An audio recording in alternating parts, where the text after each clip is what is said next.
Queridos, abram suas Bíblias na primeira carta de João, lá no finalzinho da Bíblia.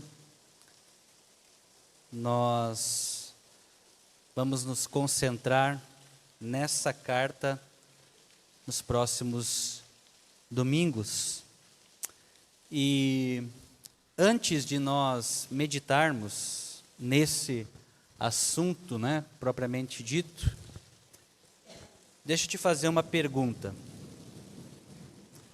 Você tem certeza da tua salvação? Se você diz, eu acho que tenho, então você não tem. E não há problema nisso. Porque a convicção da nossa salvação, ela se dá pela decisão que nós tomamos pela pessoa de Jesus na nossa vida. E em segundo lugar, pela experiência que nós temos com Ele. Certa vez, perguntaram para o evangelista Billy Graham, Ele disse, você crê mesmo que Deus existe? E ele, claro que eu creio. Falei com ele agora há pouco. Estava em oração, falei com ele agora há pouco. É claro que eu creio. Falei com Deus. Falei com o meu Jesus. Essa pergunta, ela precisa nortear o nosso coração nesses próximos dias, porque nós vamos entesourar essas verdades. Na verdade, todo o processo de cura, todo o processo de libertação, todo o processo que nós temos vivenciado como igreja em todas as áreas, eles necessitam dessa questão bem resolvida em nossa vida. Porque não é o pastor que liberta, não é um líder que seja instruído nessa área, quem liberta é o Senhor Jesus. E conhecereis a verdade, e a verdade vos libertará. Esse mesmo texto, Jesus, mais à frente, isso está ali no capítulo 8 de João, mais à frente, no capítulo 14, ele diz, eu sou o caminho, a verdade e a vida. Então, se a gente conhecer Jesus de fato, Ele pode nos perdoar, Ele pode nos curar, Ele pode nos libertar. Um tema recorrente em toda a carta de 1 João é justamente esse termo no grego aqui, koinonia. Quem já ouviu esse termo? Levanta a mão. Quem nunca ouviu? Minha nossa. Por isso que tanta gente começou a me mandar mensagem, pastor, o que é isso? O que é koinonia? O que é koinonia? Eu achei que era mais geral a ideia. Eu achei que era mais difundido, verdade. Mas não tem problema, Não é pecado não saber essas coisas, não. A gente aprende. Koinonia é o termo grego, Ali quando fala de comunhão, toda vez que na carta de 1 João aparecer a palavra comunhão, é essa palavrinha aqui, koinonia. Koinonia é muito mais do que uma reunião solene. Koinonia é muito mais do que estarmos reunidos. Koinonia tem a ver com unidade. Koinonia tem a ver com união de propósito, de missão, de ideias. Porque igreja, amados, ela é composta de pessoas. Nós pensamos diferentes, não é verdade? Você pensa diferente de mim. Só que, pelo bem do todo, eu abro mão muitas vezes da minha preferência para que o todo ganhe. Isso é ser igreja. Eu tenho minha opinião, mas o outro pode ter uma opinião melhor que a minha. Então, se eu ponderar em relação à minha opinião e a dele, talvez a dele seja melhor mesmo. E é nesse diálogo de ideias que a gente cresce e aprende um com o outro. Isso é ser igreja. Agora, quando a gente impõe algo, quando a nossa opinião é melhor do que a de todo mundo, então isso não é unidade. Isso é outra coisa. Por isso que os sistemas que a gente vê, inclusive no meio político, que se apresentam de forma mais saudável são os democráticos, onde as pessoas têm o poder de opinar, decidir, concordar e discordar. É saudável. É saudável. Ah, não gostei porque o irmão discordou da minha ideia. Querido, ideia não é filho. Ideia é uma ideia. Assim como você pode ter uma boa ideia, outro pode ter uma ideia melhor que a sua. E você não é diminuído por causa disso. Porque quando nós somamos as ideias e nós compartilhamos aquilo que Deus coloca no nosso coração, Ele abençoa nós, a nossa igreja e os projetos que Ele tem colocado em nosso coração. Amém? A gente precisa entender isso. Esse termo ele vai aparecer não apenas hoje, ele vai aparecer nos próximos estudos, mas é importante nós entendermos isso. Koinonia é comunhão. Toda vez que a gente falar sobre comunhão é essa palavra. No grego ela tem uma profundidade muito grande, vale a pena a gente se debruçar, estudar mais sobre ela e aprofundar esse termo nos próximos domingos. A carta, amados, de 1 João, ela tem uma autoria desconhecida. Mas a maioria dos estudiosos, e principalmente a tradição cristã, diz que quem escreveu 1 João, por isso o próprio nome da carta, seja João, o discípulo amado. João 13, 23 diz lá, né? Que ele é o discípulo amado, segundo ele mesmo, né? Então, é muito interessante ver isso da carta. Mas tudo bem, não tem problema, né? Quando a gente se sente amado, a gente gosta de deixar bem claro isso para quem for, né? E João, então, é tido como o autor dessa carta. Por que é importante nós crermos que de fato foi João o autor? Porque esse primeiro capítulo que a gente vai estudar hoje faz todo sentido se de fato for ele. Porque traz para nós uma aplicação que, amados, nos tira a dúvida de qualquer resquício que tenha ficado de pessoas que tenham colocado questões contrárias à presença e também à atuação de Jesus. Qual é o objetivo da carta? O objetivo em si é confirmar a divindade e a humanidade de Jesus. João é aquele que enfatiza que Jesus é o Filho de Deus. Todo o evangelho de João é para enfatizar isso. Ele é o Filho de Deus. Ele é o Deus que abandonou a sua glória e se fez homem, se fez carne, habitou entre nós. Na sua primeira carta ele vem reafirmar isso. Olha, esse Filho de Deus que se fez carne e habitou entre nós, ele não é apenas divino, ele também é humano. Ele também é humano. Porque havia um grupo gnóstico, né? O gnosticismo imperava nessa época e havia um grupo que pensava diferente sobre isso. O gnosticismo pregava a gnosis, o conhecimento. Se você conhecer, você se liberta de qualquer prisão. E a principal delas é o conhecimento de que o corpo é a prisão da alma. Então, o corpo é mau, mas o espírito é bom. Então, se o meu espírito está com Jesus, não importa o que eu faço com o corpo, porque o meu espírito está com ele. Então, o que eu fizer com o corpo está bem feito. Deus não tem nada a ver com o que eu faço com o corpo. Está correto esse pensamento? Se você pensa assim, você está beirando para o gnosticismo. Agora, João vai trazer para nós uma reflexão, não, amados. Corpo, alma e espírito fazem parte do ser humano em si. Nós não podemos dividir essas coisas. E aquilo que eu faço com o meu corpo, a consagração que eu faço para Deus, honra Ele e Ele abençoa através da minha vida. O contrário também é verdade. Se eu faço com o meu corpo o que eu quero e eu simplesmente entrego ele ao pecado, eu vou pagar o preço pelas decisões que eu tomo. Espiritualmente, emocionalmente e fisicamente.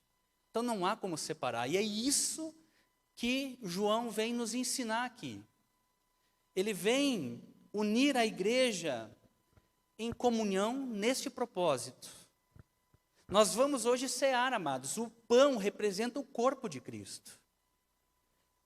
O corpo de Cristo que lá atrás foi entregue na cruz do Calvário. Esse corpo é o que trouxe para nós a compreensão do que é ser igreja. E uma das figuras mais bonitas da Bíblia para descrever o que é ser igreja é corpo. Você não é igreja sozinho. Na pandemia foi muito difundido isso, né? Você não precisa ir à igreja, você é a igreja. Verdade. Mas você é um membro do corpo, você não é o corpo inteiro sozinho. E começou as pessoas começaram a difundir isso. Não, eu sou igreja, eu sozinho sou igreja. Não, sozinho não, você é um membro do corpo.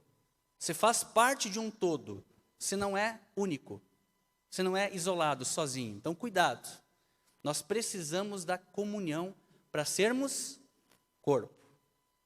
Isso é muito lindo, amados, porque, de fato, alguns têm visão, outros têm audição, outros têm língua, outros têm o joelho, né? Outros são o joelho. Todos os membros do corpo são importantes. Todos os membros do corpo são importantes. E cada um precisa desempenhar a sua função. Se todos nós estamos unidos, cumprindo a nossa função, o corpo cresce saudável. Amém? Durante muito tempo, surgiram métodos, né? O que fazer para a igreja crescer? Essa pergunta está errada. A gente deve perguntar o que está impedindo o crescimento da igreja. E às vezes um membro no corpo pode impedir o crescimento. Quando ele está doente e não se permite ser tratado. Quando a gente está com a unha encravada, todo o corpo dói, não é verdade? Até febre dá. A febre é um sintoma de uma infecção que precisa ser tratada. E assim também acontece com o corpo de Cristo. Se nós entendermos o sentimento dessa coletividade, quando um se alegra, todos se alegram. Quando um chora, todos choram. Quando um está triste, todos ficam tristes. Quando um está alegre, todos ficam alegres. Entender esse sentimento de coletividade é imprescindível. É imprescindível. Então, amados, nós vamos ver aqui o texto e nós vamos meditar sobre ele. O que diz aqui? 1 João, capítulo 1, versículos de 1 em diante. Diz o seguinte: o que era desde o princípio, o que ouvimos, o que vimos com os nossos olhos, o que contemplamos e as nossas mãos apalparam, isto proclamamos a respeito da palavra da vida. A vida se manifestou, nós a vimos e dela testemunhamos, e proclamamos a vocês a vida eterna, que estava com o Pai e nos foi manifestada. Nós lhes proclamamos o que vimos e ouvimos, para que vocês também tenham comunhão conosco. Nossa comunhão é com o Pai e com seu Filho Jesus Cristo. Escrevemos essas coisas para que a nossa alegria seja completa. Esta é a mensagem que dele ouvimos e transmitimos a vocês. Deus é luz, nele não há treva alguma. Se afirmarmos que temos comunhão com ele, mas andamos nas trevas, mentimos e não praticamos a verdade. Se, porém, andarmos na luz como ele está na luz, temos comunhão uns com os outros, e o sangue de Jesus, o seu Filho, nos purifica de todo pecado. Se afirmarmos que estamos sem pecado, enganamos a nós mesmos e a verdade não está em nós. Se confessarmos os nossos pecados, ele é fiel e justo para nos perdoar os pecados e nos purificar de toda injustiça. Se afirmarmos que não temos cometido pecado, fazemos de Deus um mentiroso e a sua palavra não está em nós. Amém, amados? Pai, nos dê entendimento desse texto. Que não seja apenas, Pai, palavras ao vento, mas ministre através delas sobre a nossa vida. E aonde estamos errando, Pai, corrija o nosso curso. Aonde estamos falhando, Pai, corrija a nossa vida. Pai, aonde há falta de confissão, mostre nessa noite, para que possamos alinhar essas áreas contigo e o Senhor possa agir em nós e através de nós. É o que eu te peço em nome de Jesus. Amém. Primeira coisa, amados, aqui que eu quero trazer para nós é que João, ele enfatiza uma experiência com Deus. João enfatiza uma experiência com Deus. Amados, a palavra de Deus, ela pode ser estudada de forma histórica, de forma leviana. Nós, inclusive, de manhã estávamos estudando, né? Ali, Ezequiel 28, a descrição do rei de Tiro. Muito lindo a descrição ali. Daí tu olha assim, e muitos historiadores, muitos mestres, doutores do Antigo Testamento, simplesmente falam, esse texto está falando do rei de Tiro. Só que quando ele chega lá naquela parte que diz assim, ele estava no Éden, era um querubim ungido, meu querido, tem que ter muita fé para acreditar que isso ali se refere a apenas a um homem. Não, ali está se referindo a um ser que habitava nele. Ali é a descrição da pessoa de Satanás, não há dúvidas disso. Por isso, amados, que Deus a gente não estuda, a gente experimenta. Deus a gente não explica, a gente vive. Essa palavra, ela precisa se tornar viva para nós, porque senão será apenas mais um livro que nós lemos. E é isso que João vem trazer para nós, porque, amados, vamos ser sinceros, nós nos baseamos muito naquilo que é ciência, não é verdade? Ah, ciência é verdade. Por quê? Porque aquilo que ela mostra pode ser provado. Será mesmo? É interessante, existem leis, né, que se você submeter algumas teorias e postulados, você começa a perceber que tem muito mais verdade no design divino, em Deus, do que de fato em outras teorias que são apresentadas por aí. Mas o que é ciência, pastor? Ciência, ela se baseia nada mais, nada menos na observação e na experimentação. O método científico, ele se baseia nisso, basicamente em observação e experimentação. Você observa, mudou alguma coisa e tal, você vai fazendo anotações. Você experimenta, coloca um produto químico com outro e você vai vendo as reações que dá e você anota essas reações. Isso é experiência. Experimento. Submeter ao experimento. Foi muito interessante que nós vivemos como pandemia. Porque durante a pandemia ficou claro para nós que o nosso sistema educacional está falido. Por quê? Porque nos Estados Unidos, todo profissional que se forma, ele sai da faculdade como um pesquisador, não importa a área que ele está, se ele descobre algo, ele escreve sobre algo, ele patenteia esse algo que ele descobriu, e aquilo ali se torna ciência.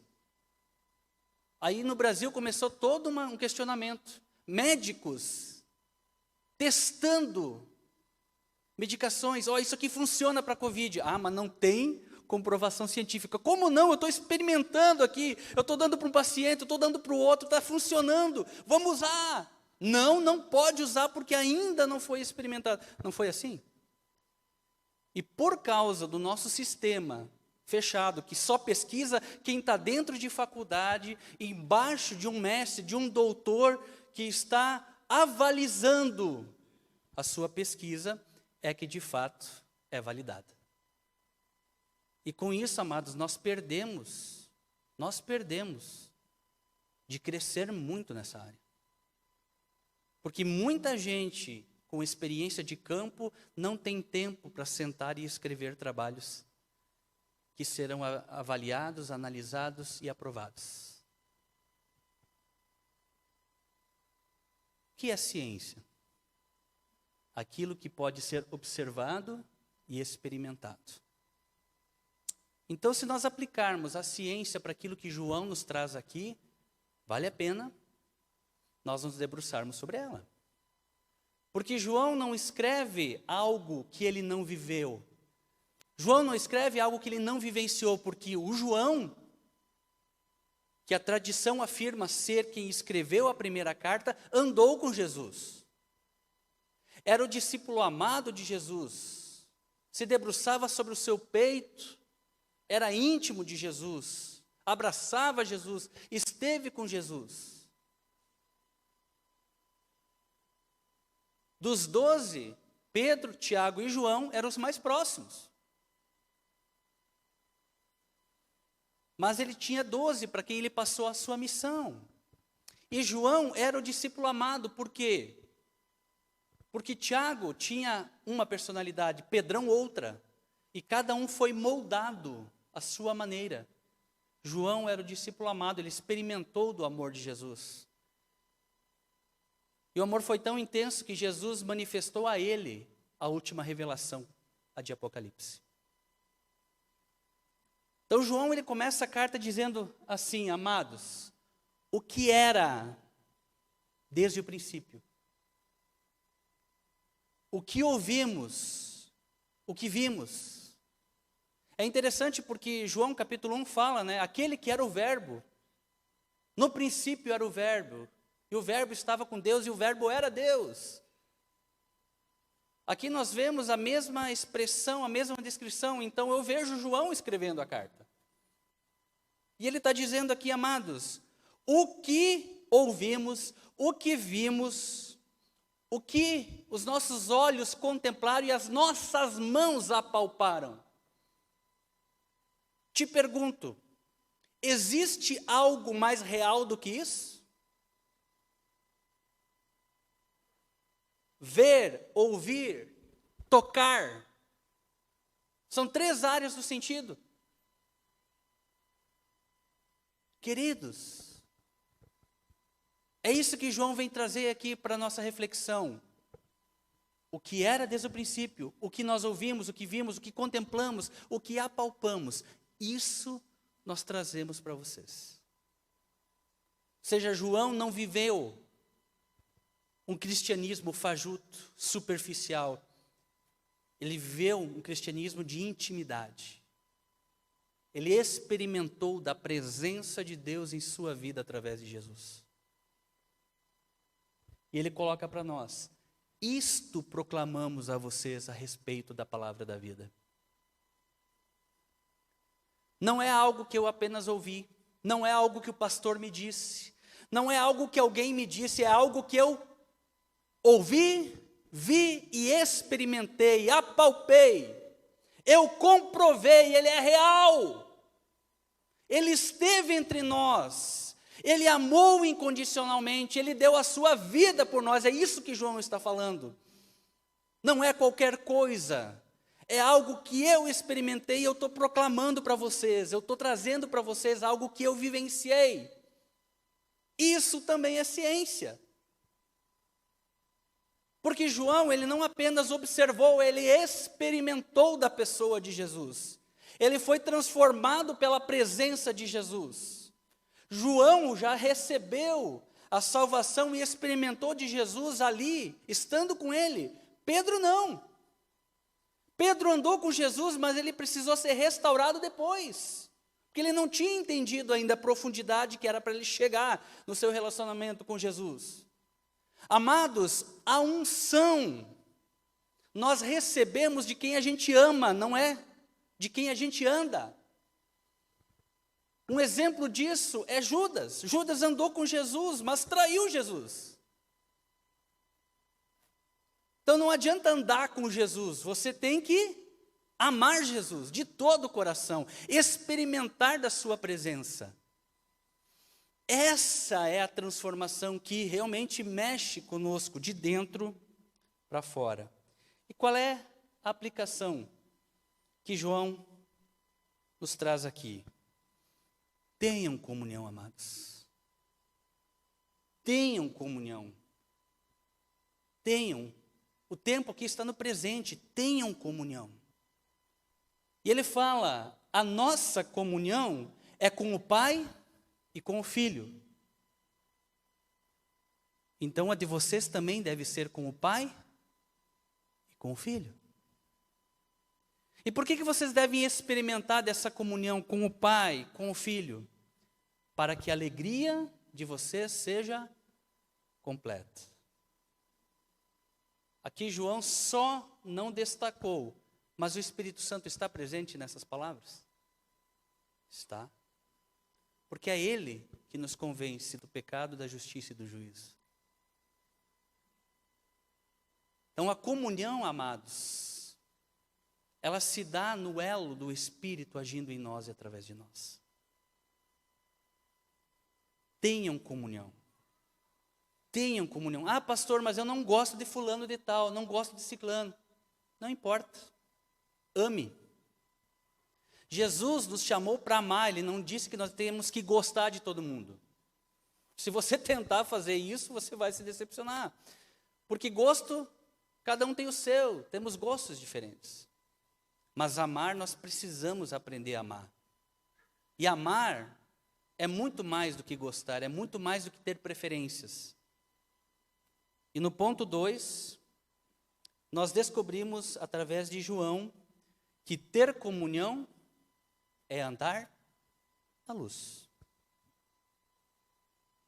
Luz é algo que chama atenção porque na ciência nós estudamos a luz. Trevas não é nada mais, nada menos do que a ausência da luz. Treva não tem velocidade, luz tem.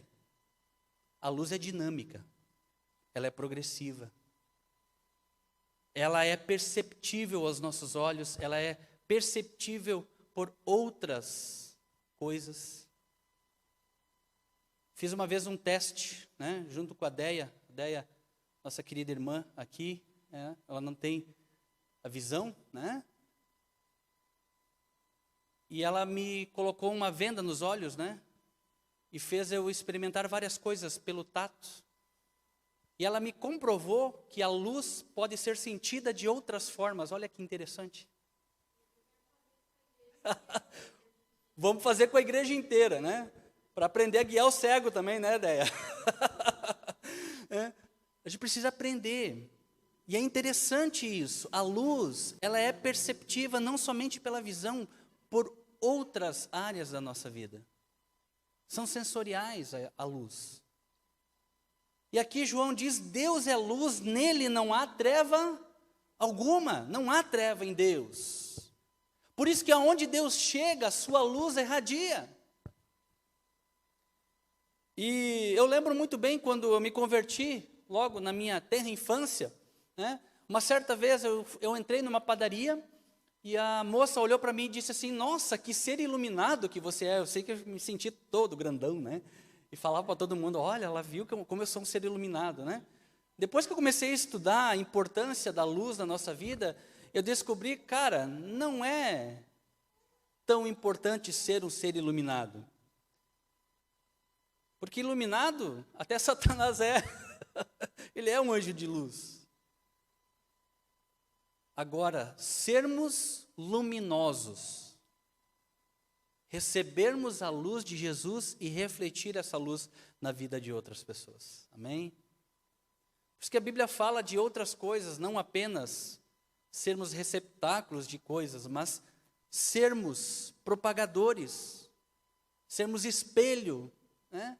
A luz que há em nós irradia para outras pessoas, mas a luz não é nossa, é de Jesus. E aonde Ele está não há trevas. Quem anda nas trevas não tem comunhão com Deus. Está entendendo? Quem anda nas trevas não tem comunhão com Deus. É bíblico isso. É bíblico isso. Então eu te convido a experimentar a presença desse Deus.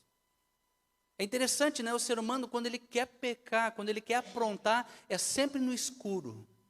É sempre nas trevas, é no escurinho, é no escondidinho, né? É sempre assim.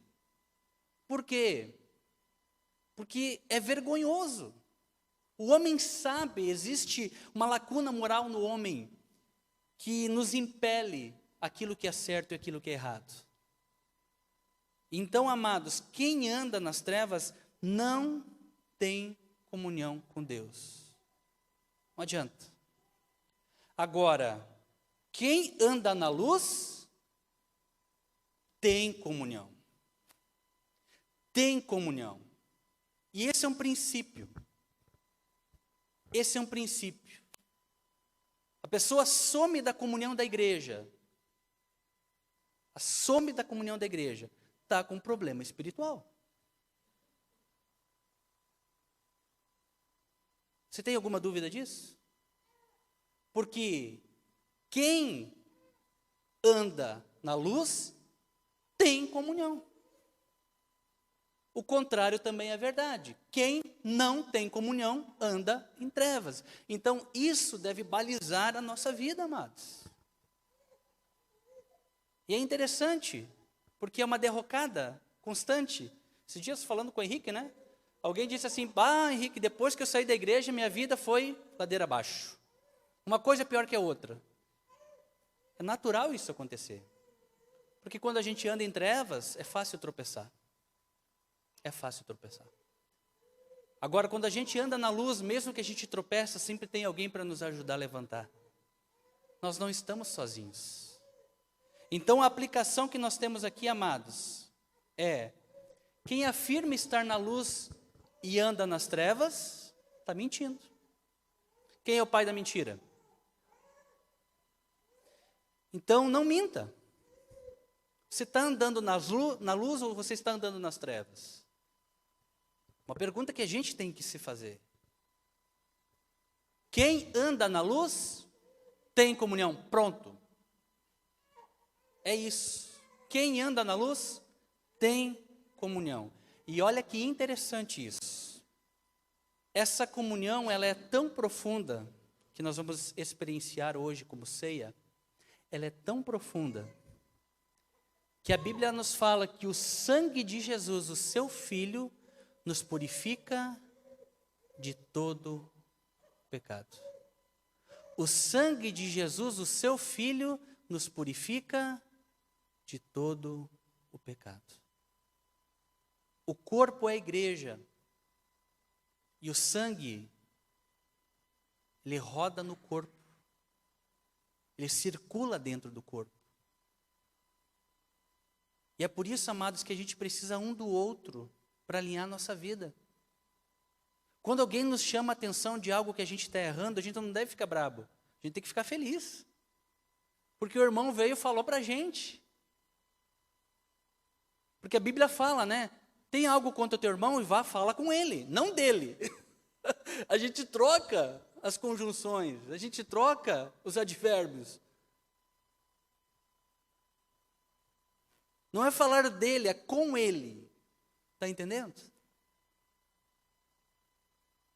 E esse é o princípio. Quando a gente tem comunhão, amados, o sangue de Jesus, o seu Filho, nos purifica de todo pecado.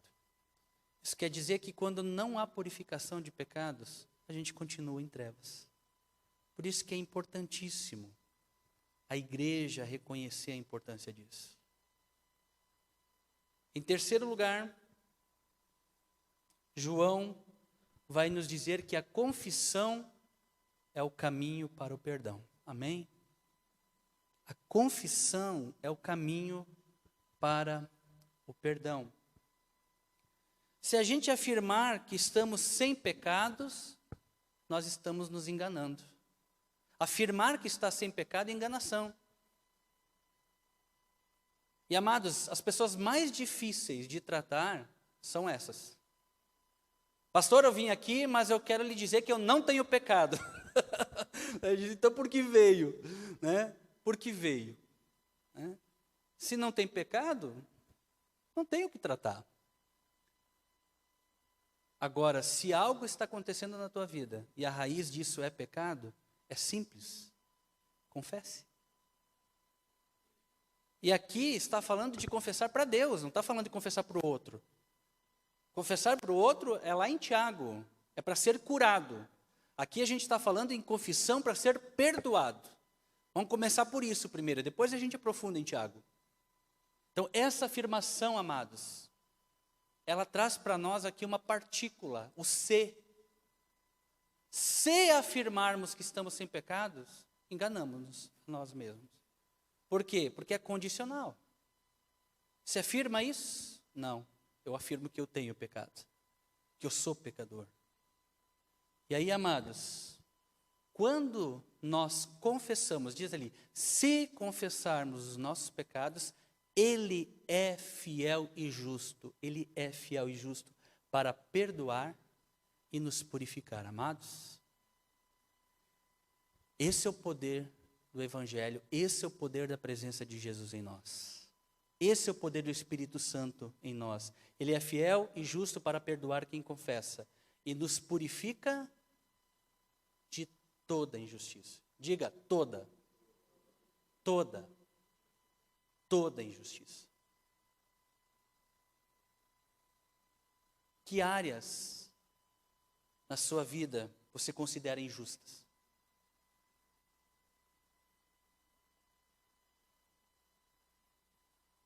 Ele é fiel e justo para perdoar. Agora, lembre-se disso.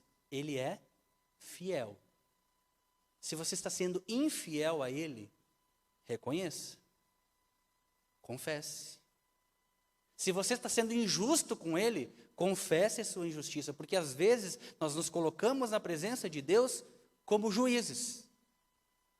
Nos colocamos num pedestal achando que está todo mundo contra nós.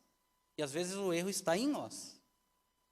Por isso que é condicional. Se confessarmos, não é se o outro confessar por você, o outro confessar através de você, é você com Deus. E é por isso que a aplicação vem para nós nesse sentido. Saia da negação. Saia da negação. Você sabia que sair da negação é o primeiro passo para tratar qualquer coisa na nossa vida? O Celebrando a Restauração, ele traz para nós essa reflexão. O Alcoólicos Anônimos traz para nós essa reflexão. Quer curar?